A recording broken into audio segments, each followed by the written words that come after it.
Siyabingelela abazalwane egameni likaJesu Kristu Inkosi yethu. Amen. Especially lenkonzo lena idedicatedwe noma yabelwe osisi baseLundi Kota egameni likaJesu. Amen. Lundi South, in the name of our Lord Jesus Christ. Mamzulu enibingelela egameni likaJesu ekseni. Sibonga nje uNkulunkulu esigcinile savuka manje siyaphila. We continue with the work of the Lord egameni likaJesu. Amen. Enhlizweni yambazalwane kube nale message noma kube nalomthwalo nalenhlungu ukuthi yena sinenkonzo emantombazana namhlanje as it was planned long ago. Amen. Kodwa manje akusenzekanga ngenxa yesimo sonke esisaziyo. So kube nalokho ukuthi I wish to ukuthi ngidlulise bazalwane le message ekhona enhlizweni yami. Amen. Sisaqhubeka bengicela ukuthi kena siyonke into yethu noma inkonzo yethu sirefer endabeni kaEsther. Ngizofunda just one verse emva kwalokho sengizobe sengiqhubeka ke nama notes lawa umoya ngcela kambulile enhlizweni yami aqonde namantombazana. Ake sibukeni lapha ku Esther chapter 2 verse 2.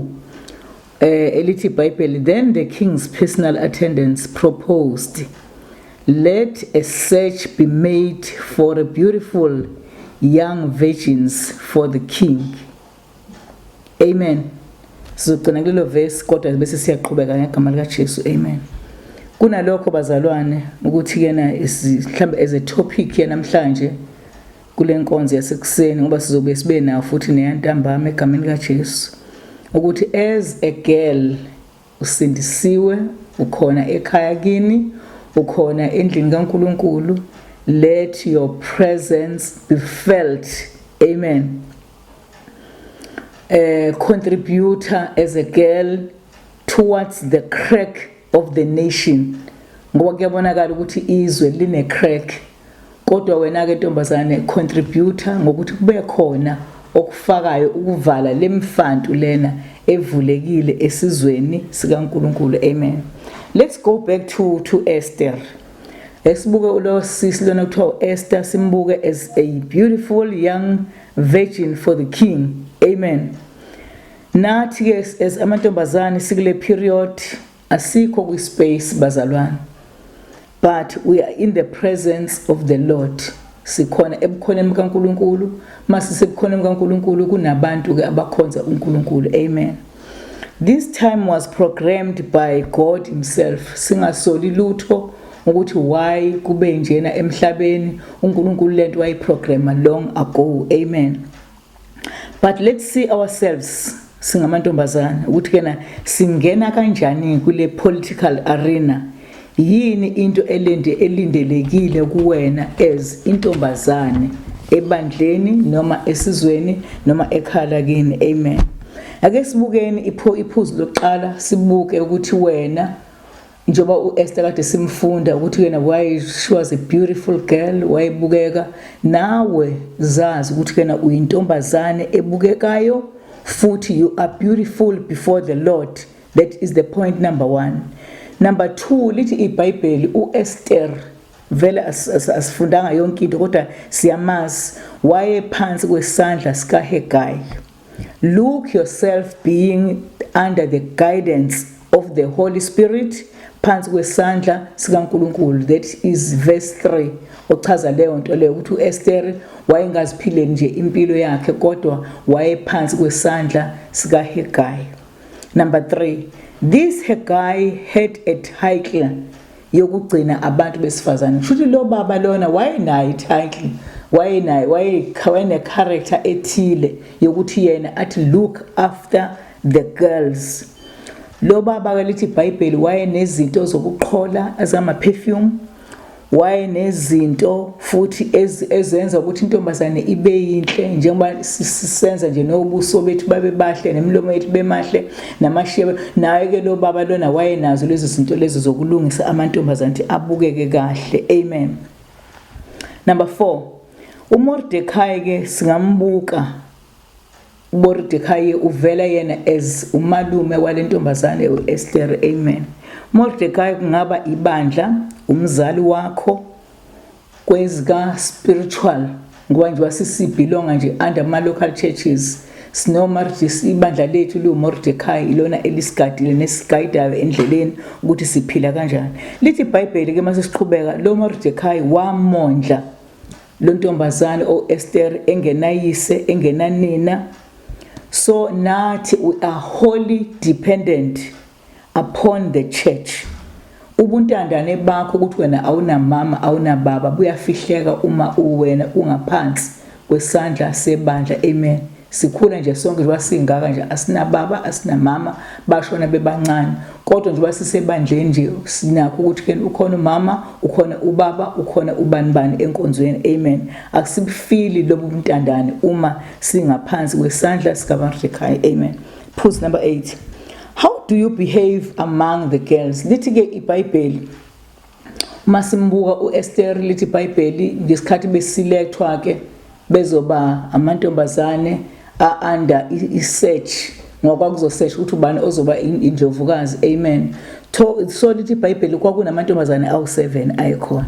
So mangibuka ke nathi wasikhona nje emhlabeni maningi amantombazane akhona ongawabala nawo amantombazane angakini amantombazane efamily amantombazane akhona ebandleni amantombazane anjani njani. Now as uyintombazane you have been selected to be there in the presence of the Lord. Amen. So manje ukuze wena ube nomahluko uphile impilo ezomukeleka zenzele wena ube nomahluko. You fight for that. Akuveli nje kuzenzekela ukuthi wena you are capable, you are right, uyabona yonke into ibe right kodwa you fight for ukuthi wena ube right. Uzenzele ube nomahluko. Kuyafana naseklasini ngeke nje vele kuthiwa nje hayi usuphasa ama distinctions usuwenza in nomahluko eklasini, but you fight for that. Udela ubuthongo udele zonke izinto uthi commit yourself ube nama commitment owenzayo. So nalapha ke enkonzweni ukuze wena ube kahle ube selected ube different from other people, you work for that. Hard work iyona ihard work eksizayo endleleni. Amen. So le hard work yenza ukuthi wena uyabona ezinye izinto uyabona uyazibuka uyeke. Amen. So nokukhuluma okuyize kwenza ukuthi wena uvela ufana nawo amantombazane kodwa mawuzokhuluma inkulumo nokho eqondile eyakhayo uyaba intombazane enomehluko. Amen. Hallelujah. Umonyuke nasezixukwini ungabi intombazane ehlala njalo amongst other people abakhuluma izinto ezwrong ngoba lokho kuzophelutha umqondo wakho ungabi sabaholi phambi kaNkulunkulu. Amen. Number 9 lithi iBhayibheli uEsther wafumana umusa phakathi kwamanye amadodakazi ayekhona but yena wathola umusa phansi kombuso phansi kokuphathwa phansi kweguidance kaHegai. Amen. So lithi iBhayibheli esefumene umusa kumbuleka kimi ukuthi ke nathi singamantombazane sikhona enkonzweni sifumane lo musa owafumana uEsther. Amen. uJesu wasifela izono zethu wasixolela zonke izinto esasizenza singamantombazane. Intombazane mangathi uyafakaza kungaphela u2 hours icabanga izinto ezimbi ezazenzeka empilweni yazo kodwa njengamanje lezi zinto asa exist ngenxa ukuthi igazi kaJesu lifikela kuhlanza kuzo zonke lezo zonto. Amen.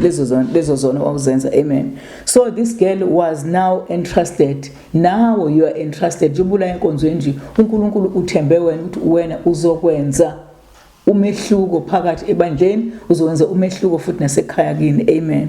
So lithi iBhayibheli uHegai njengoba wayigada lo mntwana lona lo mntwana wayesengenaso stigma sokuthi yena kanabazali bakhe wayengasenaso stigma sokuthi yena she was adopted by Mordecai akazange ayithole impilo yokuthi aphile njengentombazane ngawonke amantombazane ngoba ubegadwa umuntu wesilisa uyamazi ukuthi ustretch kanjani ekhaya. Amen. So this girl was entrusted to Hegai.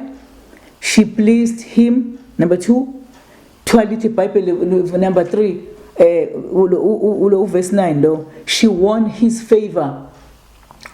Wathandeka empilweni kaHegai wathandeka nje kwaba ingane ethandekayo neyemukelekayo empilweni yakhe. Amen. So ingemva kwalokho wabona uHegai ukuthi lentombazane lena ayifani nawo onke lamantombazane awu7. Amen. Wamprovide ngezinto zebeauty wamprovide ngama treatments okumenza ukuthi abe muhle wamprovide futhi nange special diet. Amen. ngoba uma uyintombazane usindisiwe awudli nanoma yini awuphuzi nanoma yini kodwa uma uyintombazane une special diet. Amen. Asizidli zonke izinto bazalwane ngoba once sazidla lezo zinto zizodala inkanuko ezingaliyo ezimpilweni zethu. Amen. So masidlulela iphuzu number 10. Iphuzu lami lithi ke amongst the 7 girls she was the best. Utholakala uEsther eyintombazane best out of all. Uyazi nami makuthiwa number 7, u7 umele onke amantombazane akhona emhlabeni. Kushuthi kena uEsther lana watholakala eyintombazane best out of all 7 girls. U7 is a complete number according to the Bible. Amen. Uthi ayikho intombazane yafaniswa na wa excella empilweni. Amen. Nathi ke bazalwane, it's easy for us ukuthi uno-excel emphambi kaNkulunkulu ngoba unoJesu okusizayo, unoHaggai Holy Spirit oyigayidile impilo yakhe. Amen. So lithi iBhayibheli uMordecai wayekade emyalile. uMordecai is standing for the church. Njengoba nathi siyaliwe ebandleni siyayalwa nangolwethathu siyayalwa uNkulunkulu ngezwi lakhe ukuthi kena kufanele siphile kanjani impilo. So guys, siyambonga kakhulu uNkulunkulu uthi ke umhlabelele we-Glory of the Last Days icebo lakhe lingevinjwe umuntu. Amen. So nathi ke sithi kena Nkosi icebo likaNkulunkulu lingaze lize livinjwe ngempilo yethu ezoba crooked. Let's pila noma let's continue siphile impilo straightforward uNkulunkulu athokoze ngathi. Let's ipresence yethu emakhaya izwakale kubonakala kena singabantwana bakaNkulunkulu. Amen. Nemthandazo wethu ke sithandazo we are busy praying izozwakala uma thina sizoyiphila impilo yensindiso bazalwane ayikhulunywa kodwa iyaphilwa. Sidla unyawo ukuze uNkulunkulu athokoze ngathi. uNkulunkulu asibusise sonke egameni kaJesu. Amen.